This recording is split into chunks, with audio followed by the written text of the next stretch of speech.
And a lot of you will be out and about this weekend, and you'll probably notice a lot of places want you to tip more than ever. It has a name, tipflation. And it got us wondering, when should you tip and when is it okay to skip? It's the unwelcome shopping surprise that has social media buzzing. 18% gratuity is already included in the bill.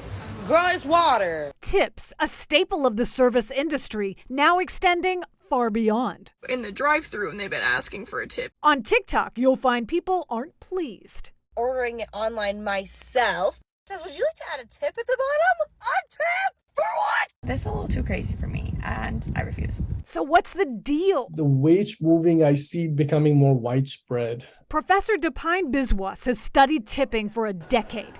He says this new trend started with the boom of digital kiosks, then the pandemic, plus inflation.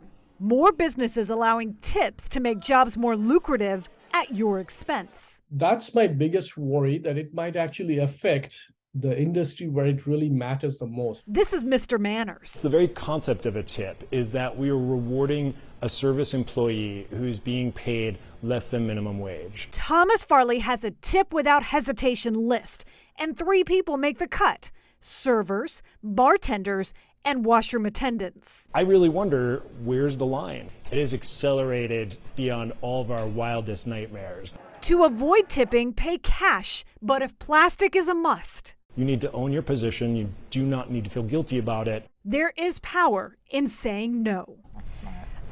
This is a conversation that people have all the time, but I really love those 3 people that he says to tip no matter what, right? Yeah. That's a good starting point. And then I think it all depends on what kind of service you get and Carry how much cash. service you get. Carry the cash. That's that right. way you know. That's what I do. That's That's why I right. started doing it. There you go. See, Yeah. she's got Those it down. tips make me feel less guilty. I'm like, now an expert That's has it. weighed in. So now Guilt I That's right. Because otherwise I guilt tip a lot, which you never know when to stop. All right, too. thank you. Thanks, Tiffany. You're welcome.